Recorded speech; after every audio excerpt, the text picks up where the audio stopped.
Vamos a tocar un tema dentro de la serie Temas de Importancia para la Iglesia, que se titula ¿Por qué sufren los cristianos?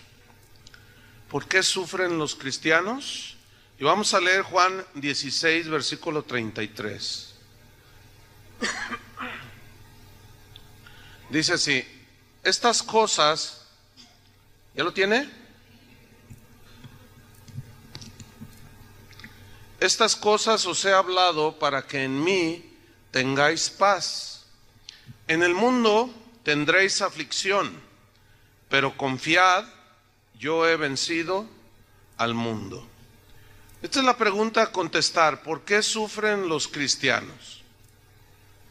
En realidad el sufrimiento en los seres humanos es algo que es inherente, es parte de la vida, pero no solo de cristianos, sino también de no cristianos. Es decir, sufre el ateo, se muere, se enferma, choca. El cristiano también se muere, se enferma y a veces choca, ¿sí? El ladrón le pasa lo mismo, al bueno y al malo sufren, ¿sí? El cristiano, el no cristiano. Entonces, el sufrimiento es algo que todos deseamos evitar, porque nadie quiere sufrir, ¿verdad que no?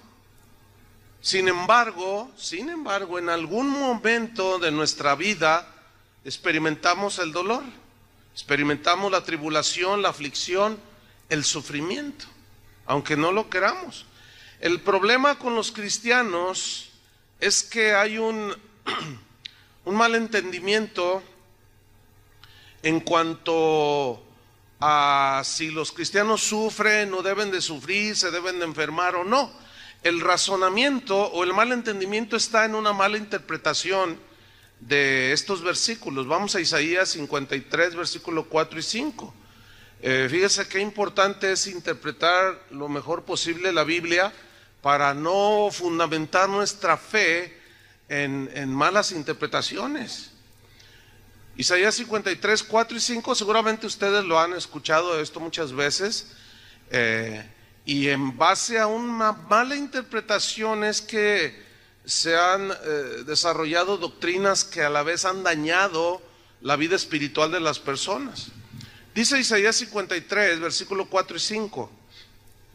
Dice así: ciertamente llevó él nuestras enfermedades. Habían leído este texto, ¿verdad? Llevó él nuestras enfermedades. Aquí llevó nuestras enfermedades. Esta palabra enfermedades en el hebreo significa angustias, significa sufrimientos, ansiedades, miseria, quebranto. Dice, y él llevó nuestras enfermedades y sufrió nuestros dolores. Ahora cuando se lee, algunos cristianos cuando leen esto dicen, él llevó nuestras enfermedades, y lo interpretan como que ya no me debo de enfermar. Él ya se las llevó, ya no me debo de enfermar. Sufrió nuestros dolores, él ya los sufrió por mí. Entonces yo ya no tengo que tener dolor en esta vida. Dice el versículo 5, mas el herido fue por nuestras rebeliones, molido por nuestros pecados, el castigo de nuestra paz fue sobre él. O sea, yo tengo que tener paz siempre. O sea, yo no tengo que tener sobresaltos ni adversidades, porque él ya pagó el castigo para que yo tuviera paz. Y por su llaga fuimos nosotros sanados. Entonces, si fuimos sanados, fuimos curados, entonces ya no debemos de enfermarnos. Pero la pregunta es esta: ¿seguimos teniendo dolores? ¿Seguimos teniendo angustias? ¿Nos seguimos enfermando? Entonces, ¿cómo interpretar eso? ¿A qué significa ese versículo? Sin duda, este versículo, que ahora no tenemos el tiempo para darle toda la explicación, pero sin duda, estos versículos proféticos de Isaías 53 tienen un significado total para el futuro cuando viviremos con el Señor allá en el cielo. Porque según Apocalipsis 21:1 dice así: vi un cielo nuevo y una tierra nueva, porque el primer cielo y la primera tierra pasaron y el mar ya no existía más. Y yo, Juan, vi la santa ciudad, la nueva Jerusalén, descender del cielo de Dios, dispuesta como una esposa ataviada para su marido. Y oí una gran voz del cielo que decía: he aquí el tabernáculo de Dios con los hombres. Y Él morará con ellos, y ellos serán su pueblo, y Dios mismo estará con ellos como su Dios. Enjugará Dios toda lágrima de los ojos de ellos. ¿En dónde, hasta cuándo dice que sucederá esto? ¿Cuando estemos en dónde? Díganlo. Porque aquí sigues llorando, sigues sufriendo. Pero entonces, ¿cómo está que llevó nuestros dolores? Si te sigues enfermando, entonces ¿cómo que ya llevó todas nuestras enfermedades? Sí, sí las llevó, efectivamente. Porque para todos los que hemos recibido a Cristo, cuando estemos con Él, se cumplirá totalmente esta profecía de Isaías 53. Hasta que lleguemos allá se terminará todo. Estamos en un mundo y estamos sujetos a las leyes de este mundo. Se cae un ateo, se tropieza, y también un cristiano se tropieza y se cae y se rompe la boca. Son las mismas leyes que gobiernan. El ateo se hace viejo, nosotros nos hacemos viejos. Al ateo le duelen las rodillas porque se hizo viejito, también al cristiano le duelen las rodillas porque se hizo viejito. Entonces dice: enjugará Dios toda lágrima de los ojos de ellos, y ya no habrá muerte. ¿Aquí hay muerte? Entonces, ¿cómo está que Él llevó todo eso? ¿Verdad? Ni habrá más llanto. ¿Hasta dónde se completará todo eso? Hasta que estemos allá. Ni clamor, ya no habrá clamor, ni dolor. ¿Aquí hay dolor? ¿Te duele cuando se te muere un familiar?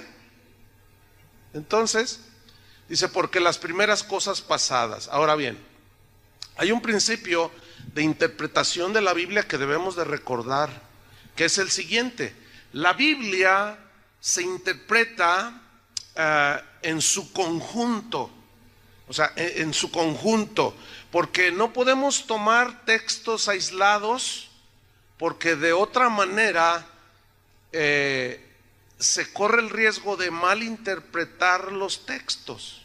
Sí dice Isaías 53 que Él llevó nuestras enfermedades, sí dice que llevó nuestros dolores, pero no significa que en este mundo, mientras Cristo venga o nos vayamos con Él, ya no vamos a tener nada de eso. Eso no significa. De otra manera, ¿cómo podemos entender lo que Jesús dijo? Estas cosas les he hablado para que en mí tengáis paz. En el mundo tendréis ¿qué? Entonces, ¿cómo entender eso? Si Él ya se los llevó y luego nos dice: pero mientras estés en el mundo vas a tener aflicciones. Entonces, ¿cómo entenderlo? ¿Está entendiendo? ¿Cómo entender, por ejemplo, Filipenses 2:26? Búsqueme Filipenses 2:26. Si Pablo hubiera entendido eso, entonces algo anda mal en Pablo y algo anda mal en la misma Biblia, que se contradice. Pero la Biblia no se contradice, hermanos. Filipenses 2:26. Búsquelo ahí rápido. Dice así, Filipenses 2:26, porque habla acerca de un cristiano llamado Epafrodito. O sea, ¿cómo entender esto entonces? Dice: porque él tenía gran deseo, o sea, Epafrodito, de veros a todos vosotros, a los filipenses. Y gravemente se angustió Epafrodito, porque los filipenses habían oído que Epafrodito había ¿qué? ¿O se enferman o no los cristianos? Pues ¿que no llevó él nuestras enfermedades? Sí las llevó. Pero aquí nos seguimos enfermando. Ahora, ¿él sigue siendo sanador? Sí, y si ya se las llevó y ningún cristiano se debe de enfermar, entonces ya no es sanador. Entonces, ¿cómo entender que sobre los enfermos pondrán sus manos y sanarán? Entonces, ¿cómo entender lo que dice Santiago? ¿Hay algún enfermo entre vosotros? Llame a los ancianos de la iglesia y únjanle con aceite en el nombre del Señor. No, la Biblia no se contradice, pero se debe de entender en todo su conjunto. Entonces, ¿cómo entender esto que Epafrodito se había enfermado? Versículo 27. Pues en verdad, dice Pablo, estuvo enfermo. Fíjense cómo no dijo: reprendo eso, no lo recibo. Epafrodito no tiene nada, no tiene nada, no tiene nada, por fe. ¿Se fijan que no dice eso? ¿Qué dice Pablo? En verdad estuvo enfermo. Pero mira lo que dice, a punto de morir. Pero Dios tuvo misericordia de él. Y no solamente de él, sino también de mí, para que yo no tuviese, ¿qué? Pues no, que todo es gozo y victoria y que gloria a Dios. Entonces, ¿cómo entender todas esas escrituras? Si él ya se llevó el castigo de nuestra paz, fue sobre él. Lo que sucede es que todo eso tiene un sentido netamente espiritual y que se complementará en el futuro. Por ejemplo, mi papá ya está con el Señor, se murió hace unos años. Él ya no tiene llanto ni tristeza, ya no se enferma, ya no llora, ya no se preocupa, ya no se angustia, ya no le cobran la renta, ya está feliz allá. 2 Timoteo 4:19. Aquí está otro cristiano llamado Trófimo, otro cristiano, discípulo de Pablo. Mira lo que dice 2 Timoteo 4:19. Saluda a Prisca y Aquila y a la casa de Onesíforo. Son unas instrucciones de Pablo a Timoteo. En el versículo 20, mira lo que dice. Erasto se quedó en Corinto. Y luego miren lo que dice Pablo. Y a Trófimo dejé en Mileto. ¿Cómo lo dejó? Bueno, entonces Pablo era un hombre de fe, ¿sí o no? ¿Qué pasó allí? Yo estoy seguro que sin duda oró por él, pero no se sanó.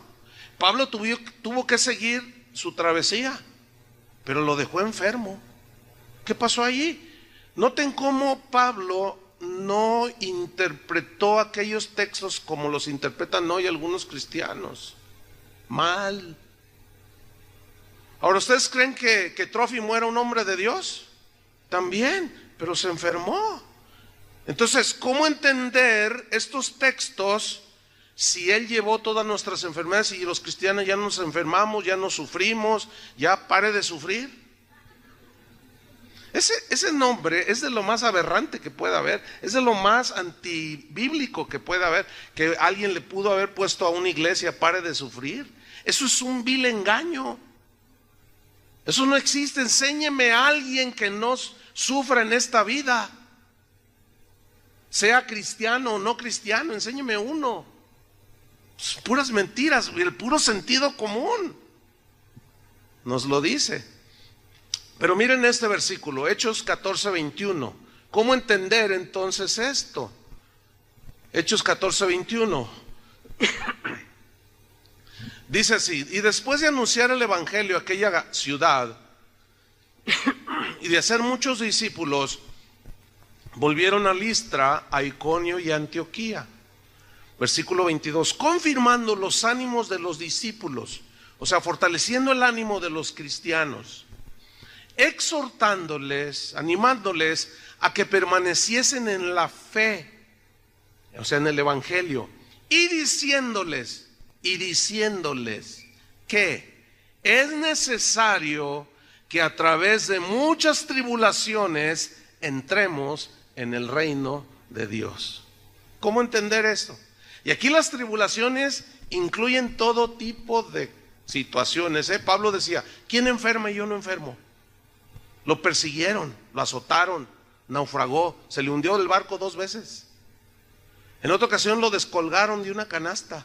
En otra ocasión lo apedrearon. Bueno, si era el super ungido, ¿por qué le pasó eso? Pues porque somos seres humanos que estamos aquí en el mundo y hay enemigos. Mientras estemos en este mundo, en este valle de lágrimas, las aflicciones, hermanos, el sufrimiento, el quebranto, el dolor, se presentará en algún momento de nuestra vida.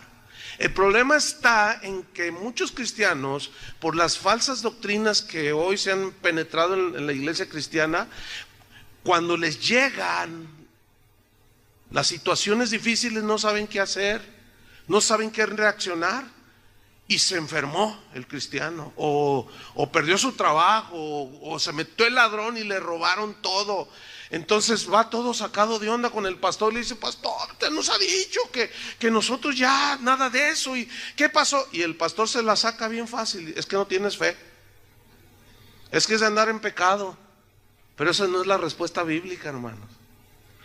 Si nosotros reflexionamos sobre este punto, llegamos a una conclusión, porque el sufrimiento no lo podemos evadir, cristianos y no cristianos. La tribulación no se puede evadir. Pero si reflexionamos al respecto, llegamos a esta conclusión: es mejor sufrir con Cristo que sin Cristo. Porque el que sufre con Cristo tiene fe, tiene paz en medio de la tormenta, tiene consolación. Y sin Cristo no tienes nada de eso. Porque de todas maneras el sufrimiento se va a presentar tarde que temprano. Entonces yo les voy a mostrar en la Biblia 9 razones por la cual sufrimos los cristianos. 9. Y hay más, pero nada más les voy a recetar 9. Con eso creo que les va a quedar bien claro que Isaías 53 no se interpreta de esa manera, que Él llevó y que llevó nuestros dolores, nuestras enfermedades, y que por lo tanto ya nada de eso nos debe tocar. Eso no es verdad. Vamos a ver. Vamos a la primera razón del por qué sufrimos los cristianos. La primera razón es porque vivimos en un mundo imperfecto. ¿Alguien lo duda? Vivimos en un mundo convulsionado, afectado por el pecado. Vivimos en un mundo afectado por la maldad. Por eso, precisamente por eso, Jesús habló de edificar nuestras vidas sobre la roca. Porque vivimos en un mundo muy inseguro. Vamos a ver Mateo 7:24.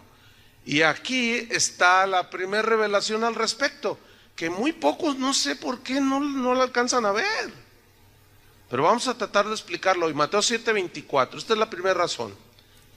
Porque el mundo es un mundo imperfecto y por eso debemos de edificar nuestras vidas en la roca. Mateo 7:24.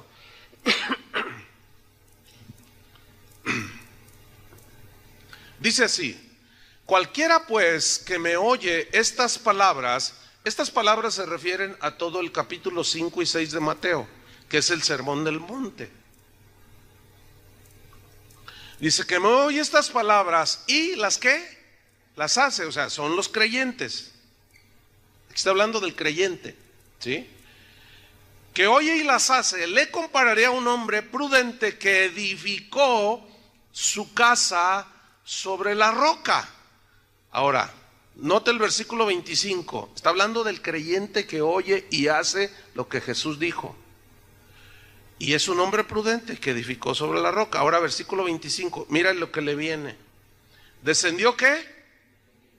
Lluvia, y vinieron ríos, y soplaron vientos, y golpearon contra aquella casa, y no cayó, porque estaba fundada sobre la roca. El hecho de ser creyentes no significa que los lluvias, ríos y vientos que dan con fuerza y que golpean, esos 3 elementos simbolizan los problemas de la vida, hermanos. ¿Lo entienden o no?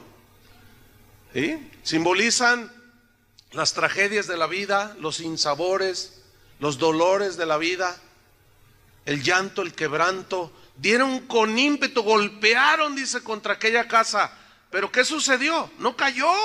¿Por qué? Porque estaba fundada sobre la roca. ¿Quién es la roca? Es Cristo. Y el material con el que edificamos es su palabra misma. Ahora fíjense el versículo 26. Pero cualquiera que me oye estas palabras y no las hace, o sea, no las hace porque no cree. Entonces aquí es el no creyente, ¿sí? O el desobediente también. Pero cualquiera que me oye estas palabras y no las hace, le compararé a un hombre insensato que edificó su casa sobre la arena, o sea, no tiene fundamento. Ahora quiero que noten el versículo 27.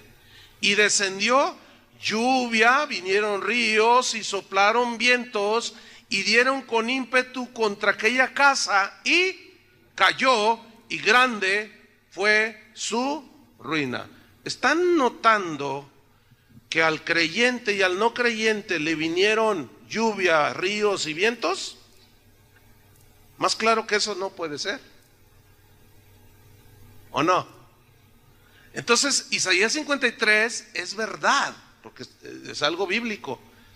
Pero eso se cumplirá totalmente cuando estemos con el Señor en el cielo. ¿Cuántos tienen planeado ir todavía con el Señor? Pero mientras estemos aquí, escúchenme bien, van a venir los vientos, los ríos, los tsunamis, literales y espirituales, van a venir y van a golpear, tarde o temprano, golpearán tu casa, soplará fuerte. El río desbordado de la desgracia, de la traición, de tantas cosas que nos hacen llorar, vendrán. Ay, no, te reprendo, pastor, te ato, cancelo tus palabras. Todas esas cosas son puras supersticiones, hermanos. No confiese negativo, no confiese. ¿Cómo confesar? ¿Eso es confesar negativo? Entonces el negativo es Jesús. Porque está diciendo que van a venir vientos, ríos, y que van a dar con ímpetu contra tu casa. Lo que nos está enseñando es cómo estás edificando. Por eso dijo, en el mundo tendréis aflicciones, pero confíen, dice, yo he vencido al mundo. Pero tienes que ver cómo edificas tu casa, porque tarde o temprano llega el dolor. Yo sé que esto no les gusta. A la gente le gustaría más que le enseñaran cómo, qué sé yo, cómo ganar todo el mundo y cosas de esas le gusta a la gente. El problema es que a toda esa gente que le enseñan eso, cuando viene la tragedia, cuando viene el llanto y el dolor, cuando se desborda y el tsunami los arrastra, no saben qué hacer esa gente. Pobre gente. Esa es la primera razón, porque vivimos en un mundo imperfecto. Cristianos y no cristianos vienen y dan con ímpetu, pero ¿cómo estás edificando? Ese es el punto. La razón número 2 del por qué sufrimos es por causas naturales del deterioro del cuerpo humano. Eso es natural. ¿Se acuerdan cuando estaban jóvenes? ¿Sí? No, pues todavía, pues, joven de corazón, pues sí, nomás de corazón. Mire 1 Timoteo 5:23 lo que dice aquí.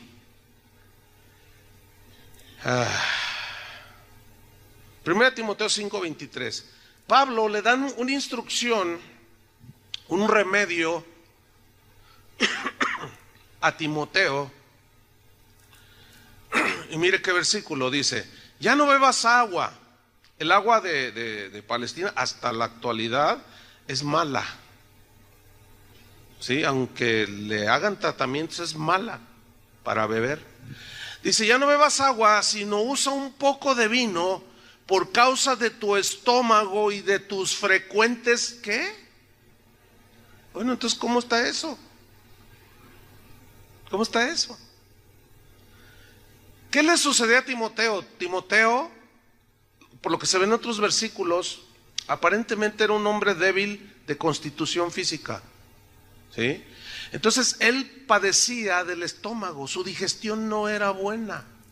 Es muy probable que sufría estreñimiento o extrañamiento, como quiera usted decirlo. Y tener estreñimiento es algo bien doloroso. ¿Por qué? Porque la digestión no se le completaba. ¿Por qué? Bueno, hermanos, vivimos en un mundo imperfecto. Este cuerpo, por causa del pecado, ciertamente envejece, se deteriora. El otro día, hace una semana, estaba hablando con una hermana de aquí que ha de tener, no sé, 90 años.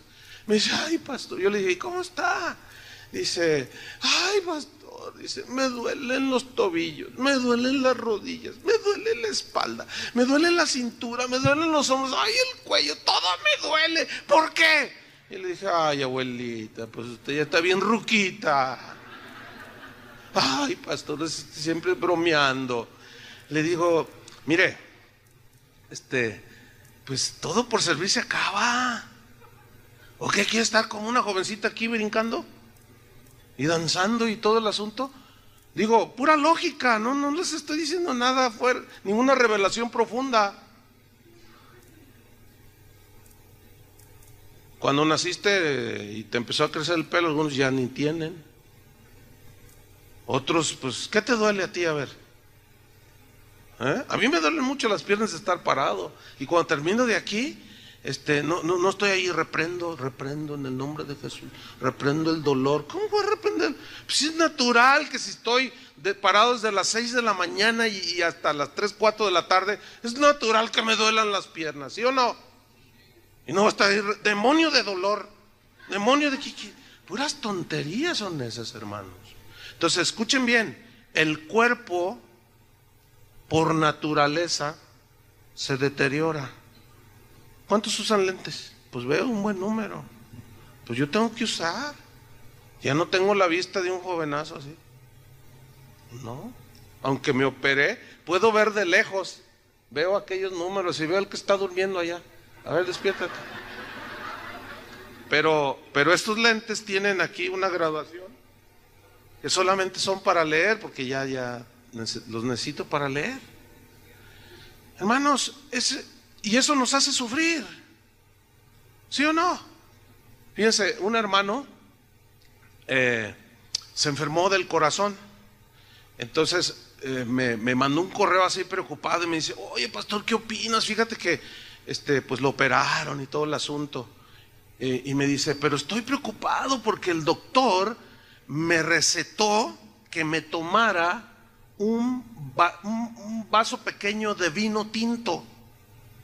Dice, porque eso es bueno para el corazón. Y dice, la Biblia dice que los borrachos se van a ir al infierno. ¿Ven cómo confunden todo? Entonces Timoteo se va a ir al infierno. ¿Qué pasó allí? Aquí le está dando un remedio. ¿Conocen remedios? Por ejemplo, yo ahorita ando un poco mal de la garganta. ¿Conocen un remedio? Me van a llover los remedios. Pues los reprendo a todos. Porque él ya llevó mis enfermedades. A ver, entonces, ¿cómo entender eso? Pues de tanto hablar, oiga, el instrumento que yo más uso es la voz. Y de tanto wiri wiri, nomás, pues se desgasta la voz. Julio, ¿te enfermas de la voz, de la garganta? Sí.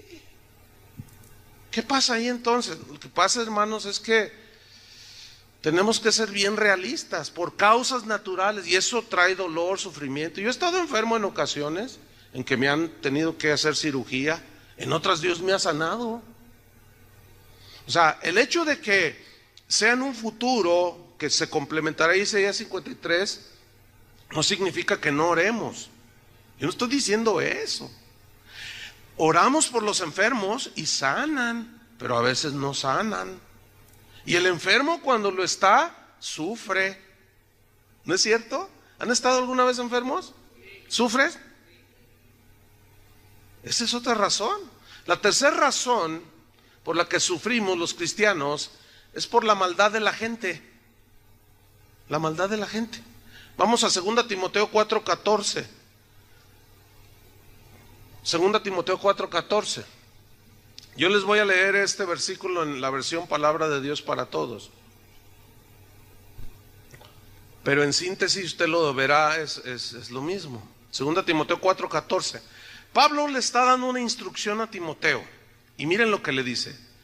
Dice, Alejandro, así se llamaba este hombre, el herrero, en su Biblia dice el calderero, pero el herrero pues hace calderas, ¿no?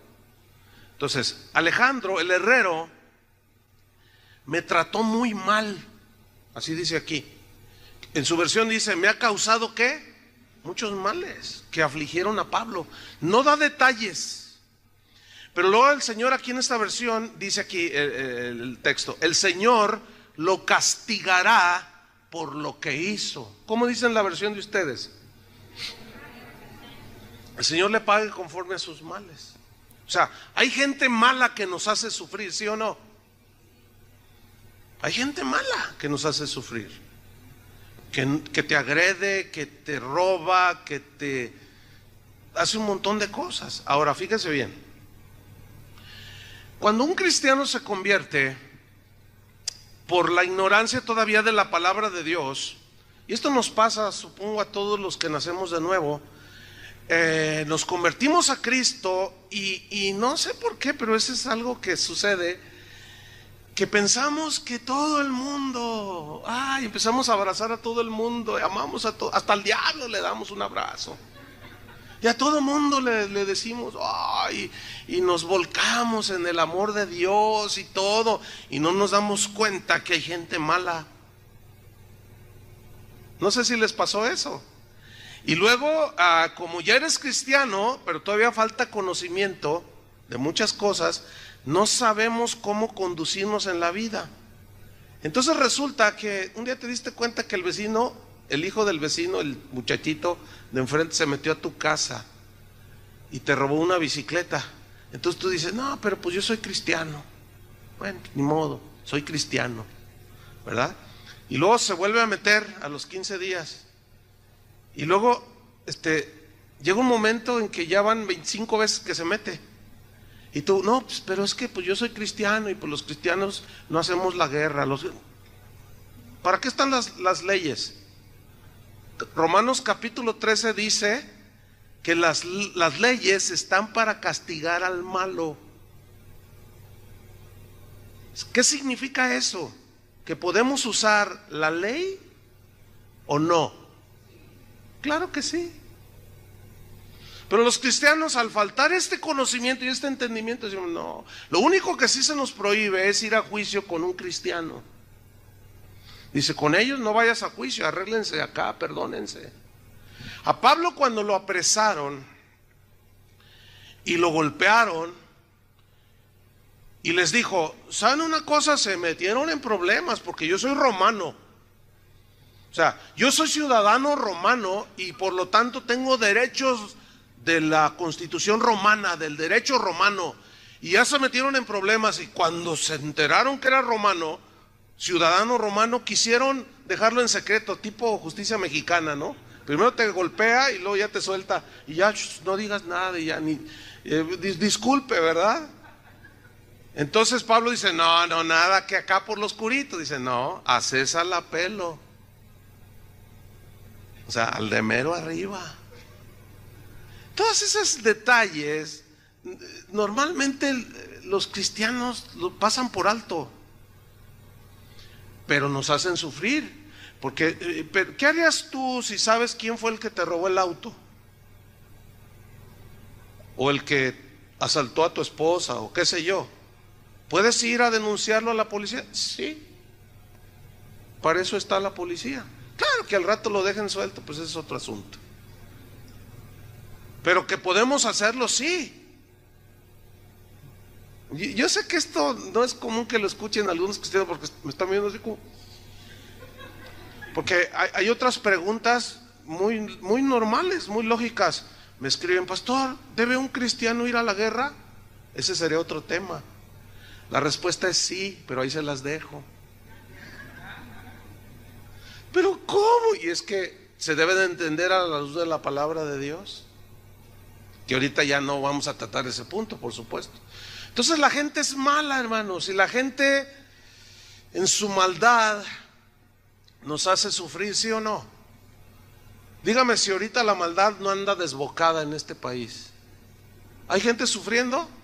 Mire, manifestaciones de miles de personas por las calles. Porque hay gente mala.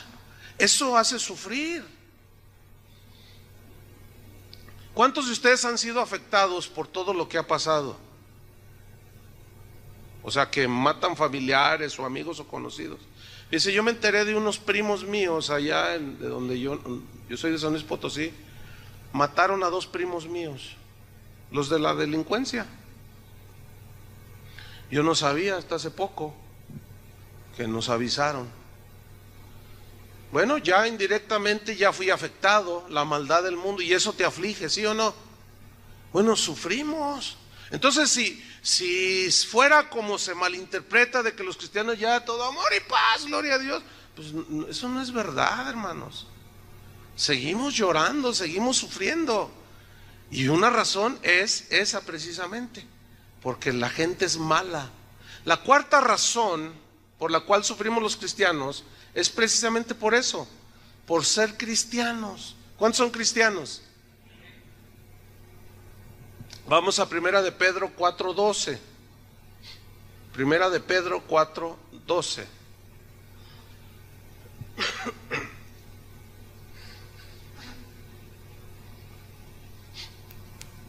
Dice así, voy a leer. ¿Cuál es la cuarta razón? Por ser cristianos.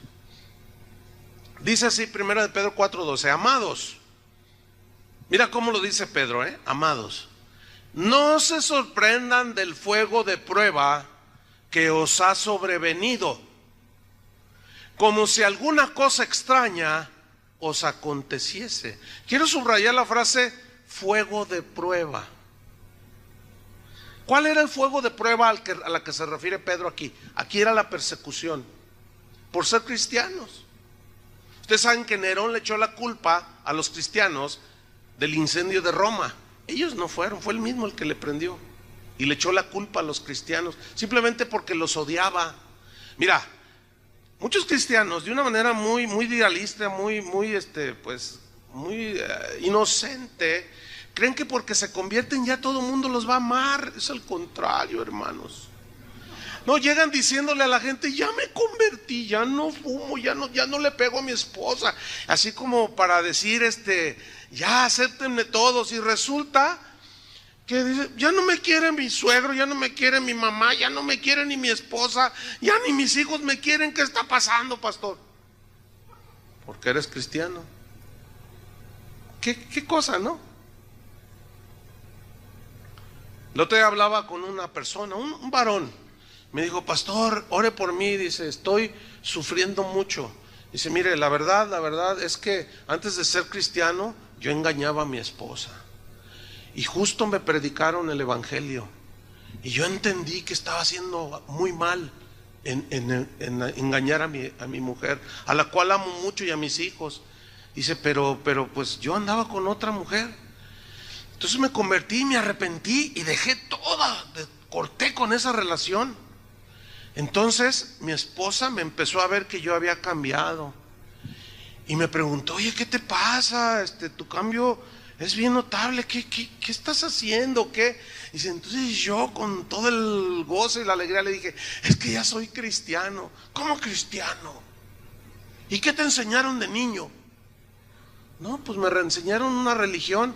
No, pero es que ya soy cristiano ahora y ya me arrepentí de todos tus pecados. Pues si tú no eras malo, le dice, tú eras un buen hombre. Dice, eso es lo que tú creías. Ah, ¿no eras un buen hombre? Dice, no. ¿Cómo? Pues ¿qué hacías? Tenía otra mujer, le dijo, pero ya me arrepentí. Y él se lo dijo en buena onda. La esposa lo abandonó y los hijos andan rondando por allí y está sufriendo él. Fíjense qué cosas, ¿no? Y me dice, pastor, hay veces que me paso toda la noche llorando porque yo la amo a ella y amo a mis hijos. ¿Por qué me está pasando esto? Entonces le digo, ¿cuánto tienes de cristiano? 2 meses, me dijo. Entonces, pues yo me tomé el tiempo y hablé con él y le expliqué, ¿verdad? Le expliqué que por qué y cómo enfrentar todo eso, y que era parte de la conversión. Yo le dije, ¿y qué vas a hacer? Me dijo, no, yo no voy a dejar al Señor. Ayúdeme a orar para que mi esposa recapacite y me perdone. Le dije, ahí sí podemos orar. Y era un joven que estaba llorando cuando me estaba diciendo eso. Estaba sufriendo. Fíjese, ahora por ser cristiano, ¿verdad? Y ese sufrimiento viene en esa manera, pero también puede venir en otras. Entonces Pedro dice, no se sorprendan del fuego de prueba que os ha sobrevenido, como si alguna cosa extraña os aconteciese, lo cual significa que es común que aunque seas cristiano, enfrentes sufrimientos y tribulaciones. ¿Lo están entendiendo? Pero no les está gustando. Versículo número 13, dice Pedro, sino, dice, gozaos, gócense, alégrense, porque los sufrimientos del cristiano tienen propósitos. Dice, por cuanto sois participantes de los padecimientos de Cristo, para que también en la revelación de su gloria os gocéis con gran alegría. Mira el versículo 14, Si sois vituperados por el nombre de Cristo, ¿qué? Sois bienaventurados, porque el glorioso Espíritu de Dios reposa sobre vosotros. Ciertamente de parte de ellos, o sea, de los incrédulos, Él es blasfemado, pero por vosotros es glorificado. Nunca se me olvida el caso de un joven de aquí del barrio, de la colonia Morelos, del Fresno, que pues tenía la fama de pandillero, drogadicto y todo ese asunto, ¿no? Todavía está aquí en la iglesia. Y se convirtió. Los jóvenes que se empezaron a convertir en casa de oración le hablaron de Cristo. Y se convirtió y su vida fue transformada. Hoy sirve al Señor. Y nunca se me olvida que su mamá un día le dijo: prefiero verte drogadicto que verte metido allí con esos. Fíjate nomás. Prefiero verte tirado de borracho y de drogado a que hayas dejado tu religión. Fíjate nomás.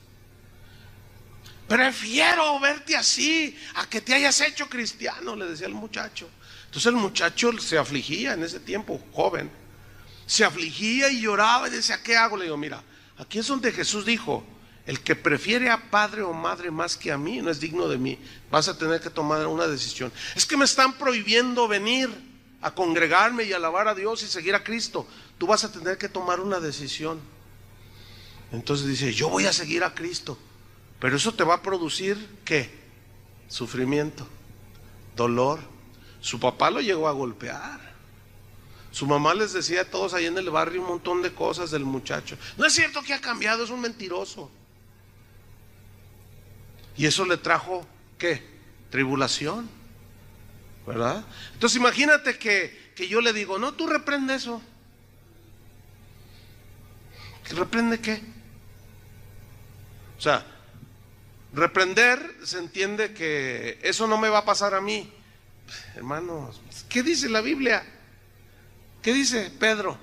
No se sorprendan del fuego de prueba que les venga o que les ha sobrevenido, como si alguna cosa extraña les sucediera. No, tienen que entender. El mismo Pedro fue el que dijo: Cristo padeció por nosotros, y nosotros, dijo Pedro, debemos armarnos del mismo pensamiento. ¿Cuál es ese mismo pensamiento? Padecer por causa de Cristo. Entonces, si te dicen cosas porque eres cristiano, pues a veces son leves las cosas que dicen de ti, pero a veces son más agresivas. Pero como sea, nos traen aflicción, nos traen dolor, nos traen tribulación. La quinta razón por la cual sufrimos los cristianos es por nuestros pecados. A ver, ¿cómo está eso? ¿Que Cristo no pagó por nuestros pecados? Sí, pagó la condena que era la muerte con su muerte. Pero lo que se refiere a la Biblia es que cuando nosotros los cristianos pecamos, tenemos consecuencias por nuestros pecados. ¿Sí? Vamos a leer allí mismo en Primera de Pedro, pero en el versículo Primera de Pedro 4:15, allí mismo está la quinta razón, que es por nuestros pecados. Dice: así que ninguno de vosotros padezca como homicida, o ladrón, o malhechor, o por entrometerse en lo ajeno. Pero si alguno padece como cristiano, no se avergüence, sino glorifique a Dios por ello. Fíjate lo que está diciendo aquí: que ninguno padezca de una manera inútil, por decirlo de una manera, sin propósito, por ladrón. Mire, yo me he encontrado a gente que realmente es cristiana, nacida de nuevo, pero que cometieron pecados. Fíjense, ayer, justamente después de la reunión, se presentó una persona. Me dijo: pastor, dice, yo conozco al Señor desde jovencita, o sea, hace como 30 años, me dijo. Y yo siempre caminé con el Señor, pero hubo una tentación en mi vida y decidí hacer lo que me estaba sugiriendo la tentación. que era meterse con un hombre casado que la pretendió, y ella sabiendo que era casado, fíjense, cristiana. Dice, pastor, usted no se imagina lo que he sufrido. Le digo, no, más o menos, porque la Biblia dice. Dice, pero ¿cómo terminar con esto? Le dije, bueno, ¿cómo está con esa relación? Todavía estoy con él. No, es que todo se me ha volteado, es que, y lloraba. Pero sí soy cristiana. Le digo, mire, como no la conozco, no lo puedo dudar, pero por ciertas cosas que me dijo, yo asumí que sí es nacida de nuevo, pero está en un pecado. Entiende que Dios no puede y nunca va a aceptar. Entonces está padeciendo mucho como consecuencia de su pecado, ¿sí? Como consecuencia de su desobediencia. Y se sufre también, aunque este sufrimiento, bueno, sabemos que Dios todo lo hace, lo permite. Si permite, y todo lo negativo que nos sucede, Él lo transforma con su sabiduría, lo transforma en algo que a la postre nos va a ayudar, pero no nos libra de las consecuencias del pecado. Entonces, al final de esa plática que tuve con esta persona, me dijo, ¿sabe una cosa? Me voy a decidir, me decido a terminar con esa relación. Le dije, no, pues la felicito, hágalo. Cuando usted dé ese paso de obediencia al Señor, su pecado va a ser perdonado. Usted se restablece en la comunión con Dios, porque decía que sentía una agonía espiritual. Claro, imagínate sin la comunión con Dios, un hijo de Dios pues está ahí, se imaginan como si te faltara el aire. Le dije, pero yo le voy a decir la verdad. Le dije, ¿escuchó el mensaje?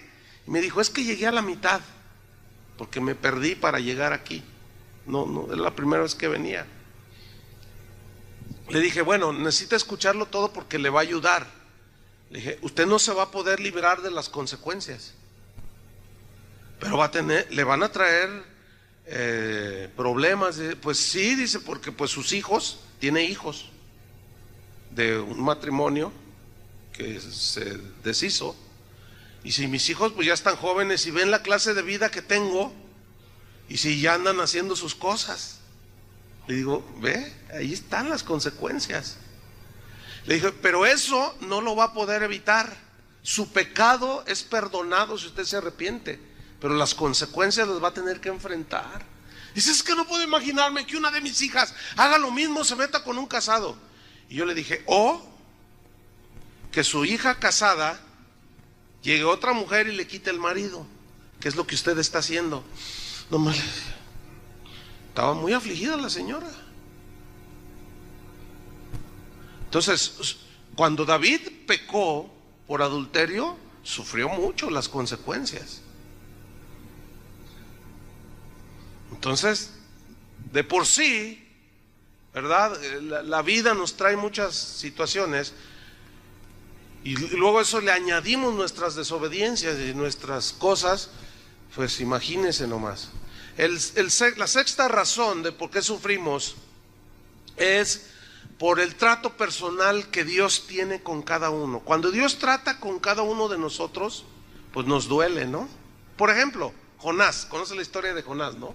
Era un profeta de Dios, y Dios le dijo, ve y predícales a Nínive, y dijo, no quiero ir, no voy. Entonces se fue para huir de la presencia de Dios, dice la Biblia. Y Dios, como era su hijo, y Dios al que ama, disciplina y azota al que recibe por hijo, y eso duele. Entonces dice que se metió un barco para huir de la presencia de Dios, y en medio de la travesía, ¿qué hizo Dios? Preparó una tormenta. Lo que dijo Jesús, ¿se acuerdan? Para tratarlo, para tratar su desobediencia.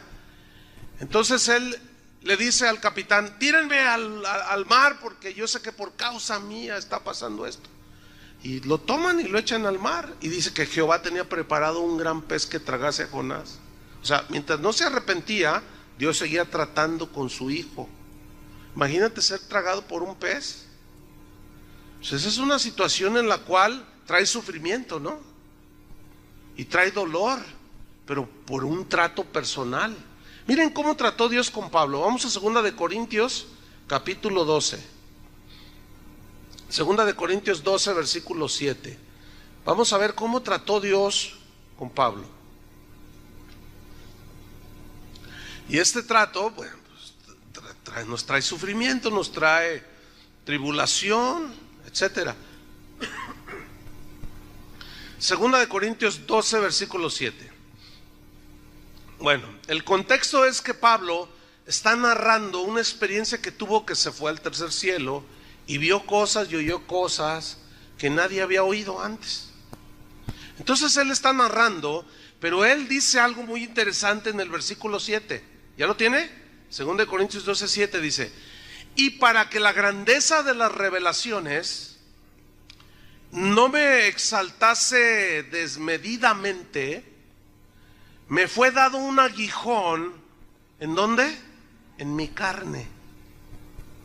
¿Sí? La mayoría de los teólogos afirman que era una enfermedad.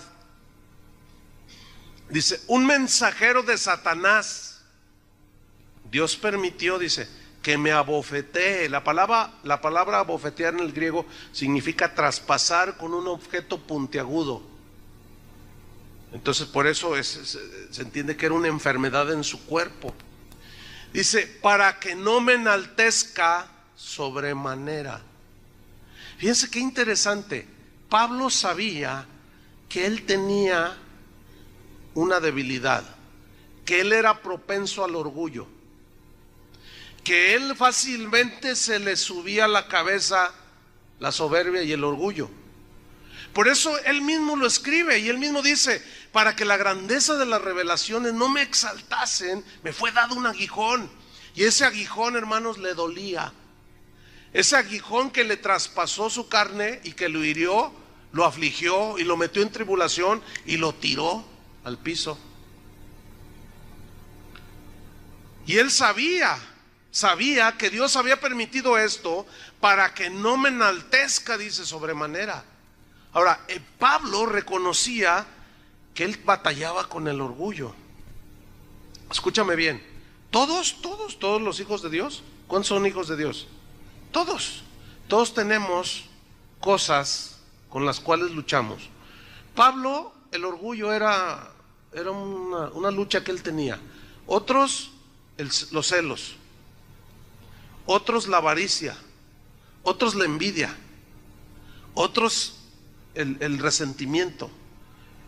Yo no sé cuáles son las cosas que tú tienes como debilidades, que te pueden arrastrar, pero Dios las va a tratar. Y eso te va a causar dolor, te va a causar aflicción, te va a doler.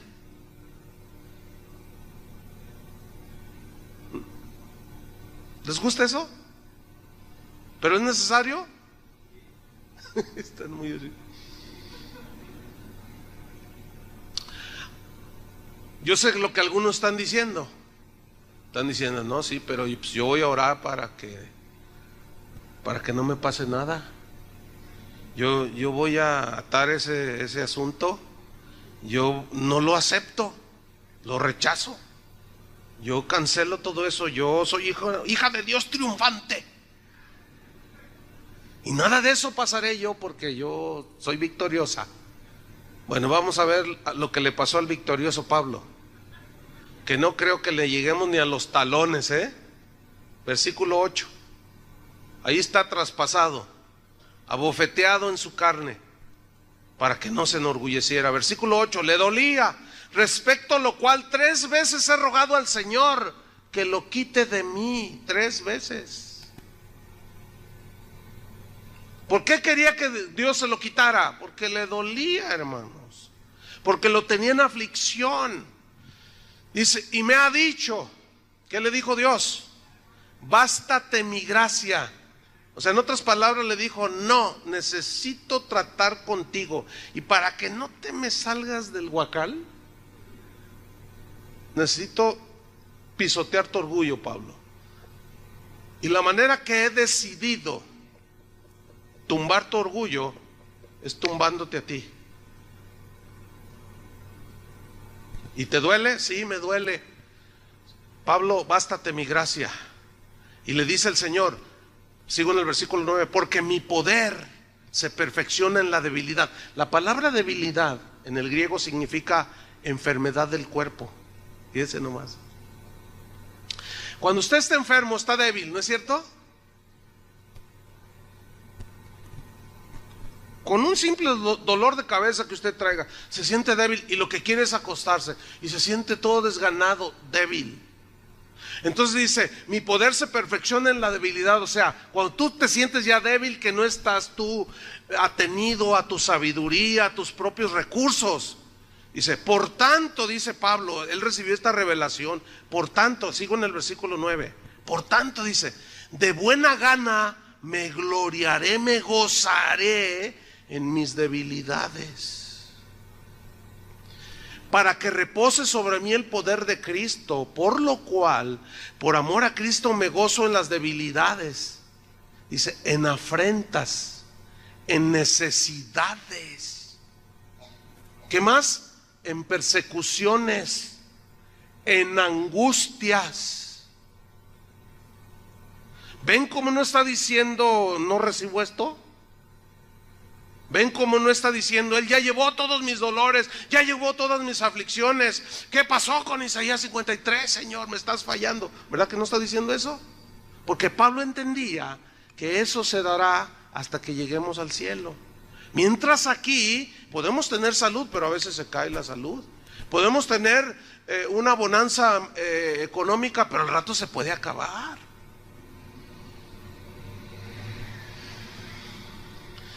Dice, porque cuando soy débil, o sea que no confío en mí mismo, entonces soy ¿qué? Fuerte. Si nosotros llegamos a entender esto, que Pablo entendió, habremos dado un paso muy importante dentro de la vida cristiana. ¿Por qué? Porque cuando los vientos den con ímpetu contra tu casa y venga la aflicción y el dolor, como sea, por hombres malos, lo que sea, tú vas a estar bien sólido, ¿entiendes? Tú vas a decir, esto va a pasar.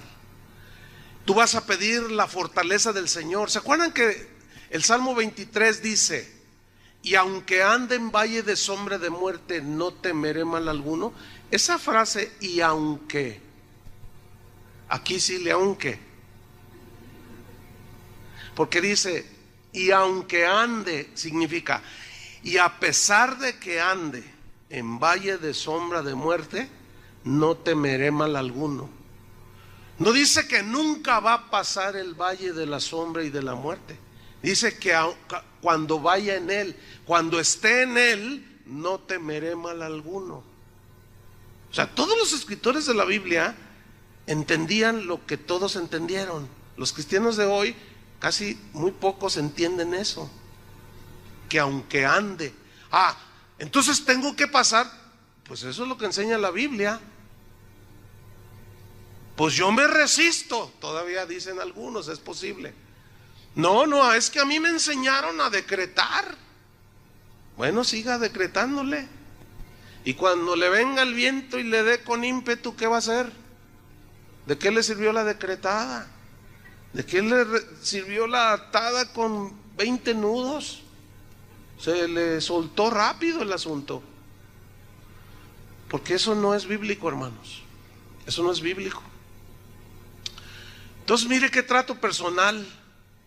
Y Dios va a tratar con cada quien de una manera personal. Pero eso nos trae aflicción. ¿Sí? ¿Se acuerdan cómo Dios trató con aquel joven que era rico? Justamente donde le dolía. Vende todo lo que tienes. No, dice. Le dolió, pero él se resistió y no quiso. Y se fue. El número 7, razón número 7 del por qué sufrimos es para formar carácter en nosotros. Abra su Biblia en Romanos 5:1. O sea, Dios permite eso, o sea, quiere formar el carácter de Cristo en nosotros, pero esto produce aflicción. produce dolor. Dice Romanos 5:1: justificados pues por la fe, ¿qué tenemos? Paz para con Dios por medio de nuestro Señor Jesucristo. O sea, hay paz con Dios porque ya fue saldada la cuenta de pecado. Dice, por quien también tenemos entrada por la fe a esta gracia, en la cual estamos firmes, y nos gloriamos en la esperanza de la gloria de Dios. ¿Qué significa esto? Nos gloriamos que un día vamos a estar en la eternidad con Dios, con su gloria, en su gloria. Nos gozamos por eso, porque algún día todo se va a acabar. Pero luego mira lo que viene el versículo 3. O sea, piensa en el futuro eterno, pero luego entra en la realidad en el versículo 3. Dice, y no solo esto, o sea, me glorío en el futuro que viene increíble para nosotros, sino que también nos gloriamos en, ¿qué dice? En las tribulaciones que son presentes, sabiendo, y este verbo es muy importante, sabiendo. En el griego significa entendiendo, teniendo la información requerida, sabiendo que la tribulación produce, ese verbo producir habla de dar un fruto, ¿sí? Produce algo que es bueno para nosotros. ¿Qué produce según aquí? Paciencia. Paciencia en el griego significa aguante sólido. Aguantar de una manera firme y sólida, pero con alegría. ¿Qué? Las pruebas, las aflicciones de esta vida. Porque tenemos una esperanza que nadie nos va a quitar, que es estar con Él allá en el cielo, donde Dios enjugará toda lágrima. Ya no habrá más llanto, ni tristeza, ni dolor, porque todo eso pasó. Pero mientras aquí, Dios tiene que formar el carácter de su Hijo y formarnos sólidos para que cuando vengan estas cosas nosotros resistamos con solidez. Y la tribulación produce ¿qué? Entonces, paciencia, que es un fruto, ¿sí? Y la paciencia produce ¿qué? Prueba. Y la prueba, esperanza. Pero aquí la palabra prueba significa carácter. Significa carácter. Ahora, hay algo aquí muy interesante que quiero comentarles. Les he compartido en otras ocasiones, pero lo quiero sacar de nuevo. La palabra carácter viene de una palabra griega, charácter, pero el carácter en realidad era una máquina que inventaron en aquellos tiempos con las cuales hacían las monedas, que consistía básicamente en que vaciaban a medio hacer sólido el metal de oro, plata. Entonces ellos hacían un molde con la figura del César o de lo que se quisiera. Entonces esa maquinita, para plasmar esa imagen, el que fabricaba las monedas cargaba todo su peso en la maquinita, y la moneda salía ya con la imagen del César o de lo que se quisiera poner, un águila, lo que sea. Y la palabra carácter significa imagen, da la idea de una imagen. ¿Se acuerdan de Jesús cuando dijo, ¿de quién es esta moneda? ¿De quién es la imagen? Dijo, del César, dijeron todos, porque era el mismo, se parecía. Hicieron un molde y lo hicieron así. Bueno, cuando Dios quiere formar su carácter, el carácter de Cristo en nosotros, nos mete allí y presiona. ¿Está entendiendo? ¿Eres orgulloso? Te voy a hacer humilde. ¿Entienden? Y tú te resistes y se sube así. Hasta los ángeles, a ver, Gabriel, súbete también tú, órale. Y el arcángel Miguel llega y se para encima. Y está brincando allí. Y tú te resistes, pero el Señor te quiere hacer paciente, perdonador, justo, generoso. Quiere formar su carácter en nosotros. Entonces mira cómo toma sentido el versículo. Dice que nos gloriamos en las tribulaciones, sabiendo que la tribulación produce paciencia, la paciencia carácter. Y el carácter te hace sólido para tener esperanza.